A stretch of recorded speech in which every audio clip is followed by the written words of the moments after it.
Assalamualaikum warahmatullahi wabarakatuh. Para pejuang P3K Guru tahun 2023 dimanapun berada.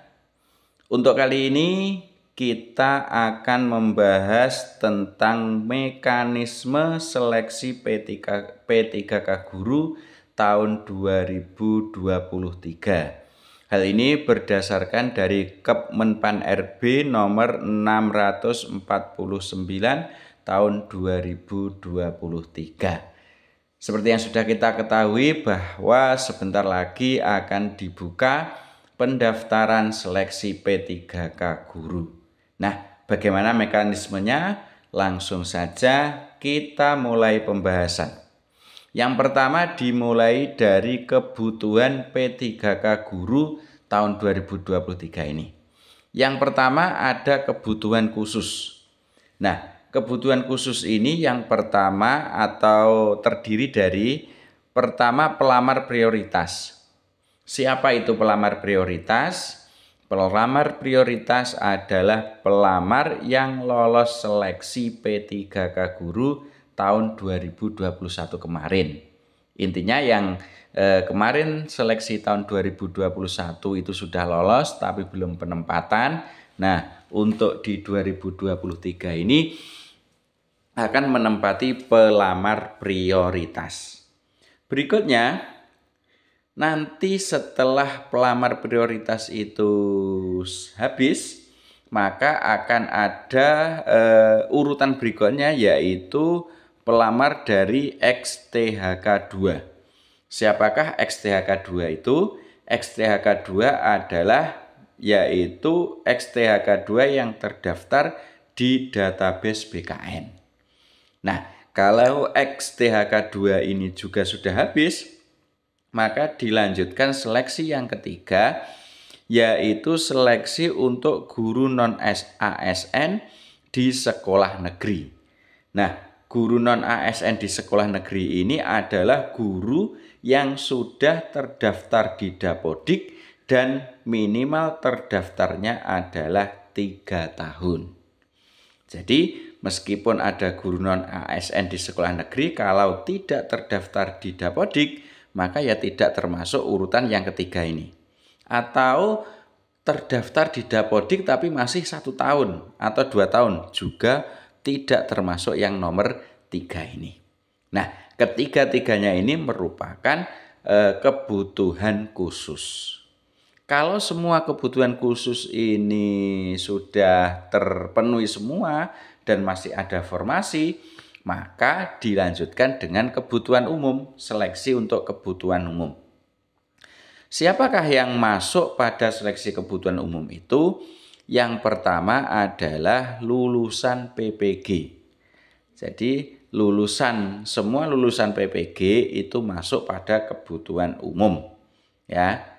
Nah, lulusan PPG yang masuk pada kebutuhan umum itu lulusan yang terdaftar pada database kelulusan PPG. Nah, termasuk PPG Prajabatan yang angkatan 1 tahun 2022 kemarin yang saat ini mungkin baru lulus ya, itu bisa mengikuti seleksi P3K Guru di kebutuhan umum yang lulusan PPG. Berikutnya, kebutuhan umum yang kedua adalah guru yang terdaftar di Dapodik. Nah, tentunya ini berarti guru yang terdaftar di Dapodik itu adalah guru yang jika di sekolah negeri berarti terdaftarnya kurang dari 3 tahun.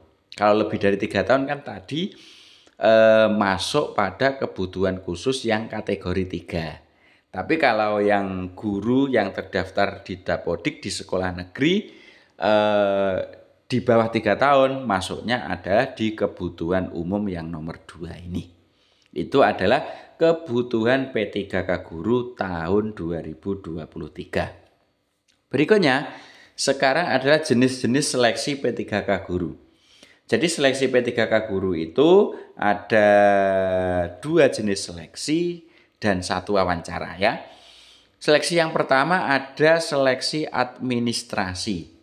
Nah, tentunya semua yang mendaftar P3K Guru tahun 2023 itu nanti akan mengirimkan berkas-berkas untuk keperluan administrasi.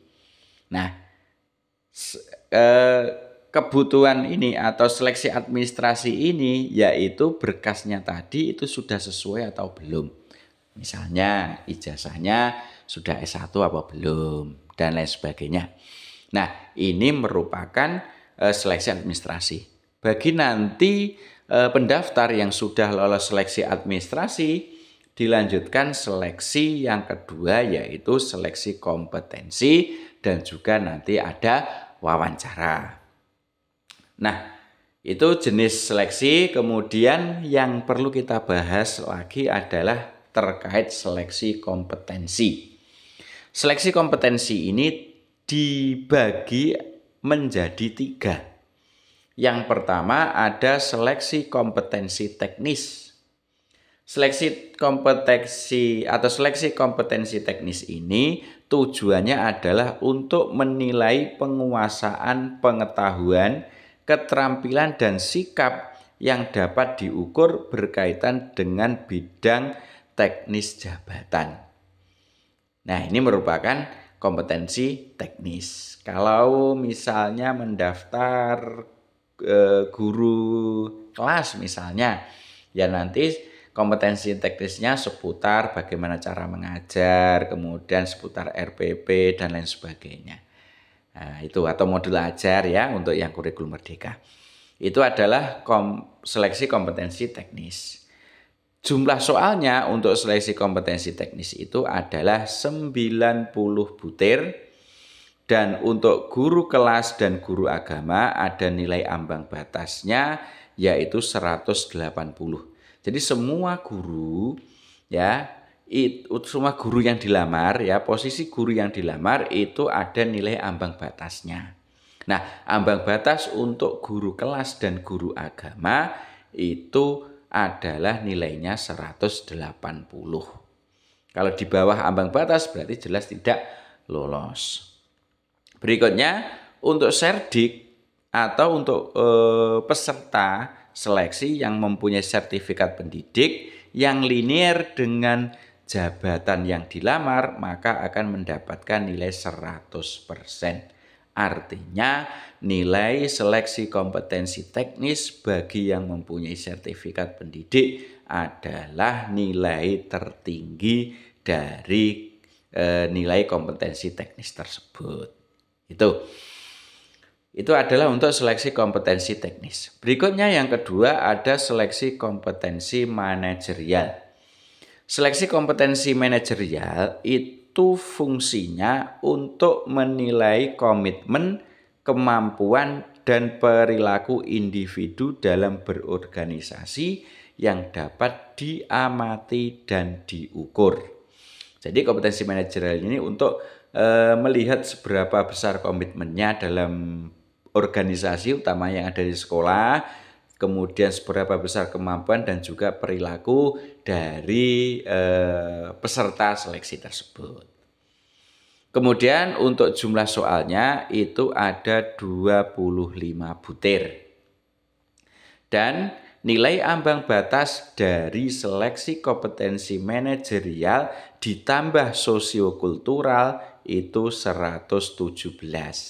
Jadi nilai ambang batasnya disatukan antara manajerial dengan sosiokultural jadi satu, yaitu 117. Berikutnya seleksi yang ketiga seleksi kompetensi yang ketiga yaitu seleksi kompetensi sosiokultural.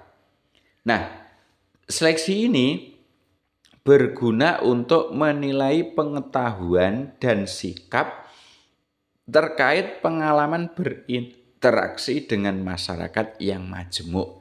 Jadi pengalamannya berinteraksi dengan masyarakat Indonesia yang majemuk ya bermacam-macam. Nah, ini nanti dinilai dengan seleksi kompetensi sosiokultural. Nah, seleksi ini jumlahnya ada 20 butir. Kemudian untuk nilai ambang batasnya ya tadi sama ya, nilai manajerial ditambah nilai sosiokultural itu paling sedikit harus 117. Tuh. Itu adalah ketiga seleksi kompetensi. Selain ketiga seleksi kompetensi itu juga ada wawancara. Nah, wawancara itu bagaimana? Yang pertama, tujuan dari wawancara yaitu untuk menilai integritas dan moralitas yang meliputi kejujuran, kemudian komitmen, keadilan, etika, dan kepatuhan. Nah, seleksi wawancara ini nanti juga berupa tulisan, ya, wawancara tertulis. Soalnya ada berapa? Jumlah soalnya ada 10 butir. Dan untuk nilai wawancara ini ambang batasnya adalah 24. Itu keseluruhan dari seleksi. Nah, di sini ada beberapa catatan tambahan yang mungkin akan bermanfaat untuk Bapak Ibu semua. Catatan yang pertama adalah seleksi kompetensi dan wawancara bagi pelamar prioritas itu menggunakan hasil seleksi di tahun 2021. Jadi pelamar prioritas itu untuk tahun ini tidak perlu mengikuti seleksi kompetensi. Itu hanya mengikuti seleksi administrasi saja. Nah, untuk seleksi kompetensinya diambilkan dari hasil seleksi di tahun 2021. Tapi selain pelamar prioritas, itu akan menggunakan seleksi kompetensi yang sudah disampaikan di depan tadi. Berikutnya yaitu waktu untuk seleksi kompetensi itu 120 menit. Berarti seleksi kompetensi teknis, manajerial, sosiokultural itu selama 120 menit. Kemudian untuk soal wawancara yang ada 10 soal itu dikerjakan selama 10 menit. Dan yang ketiga yaitu pelamar itu dinyatakan lolos jika memenuhi nilai ambang batas dan berperingkat terbaik dari jabatan yang dilamar. Jadi para pelamar ini dianggap lolos jika di atas nilai ambang batas. Baik itu nilai ambang batas kompetensi teknis, nilai ambang batas kompetensi manajerial dan sosiokultural, dan juga di atas nilai ambang batas wawancara. Kalau di bawahnya itu tidak akan lolos. Tapi kalau di atasnya dan yang di atasnya itu lebih dari formasi yang dibutuhkan, maka yang diambil adalah nilai yang paling tinggi atau nilai yang berperingkat terbaik. Nah, itu sedikit catatan Bapak Ibu bagi yang akan melamar di seleksi P3K Guru tahun 2023. Semoga Bapak Ibu semua yang mengikuti seleksi P3K Guru tahun 2023 semuanya lolos dan menjadi ASN P3K. Amin. Allahumma amin. Sekian, semoga bermanfaat. Saya akhiri. Assalamualaikum warahmatullahi wabarakatuh.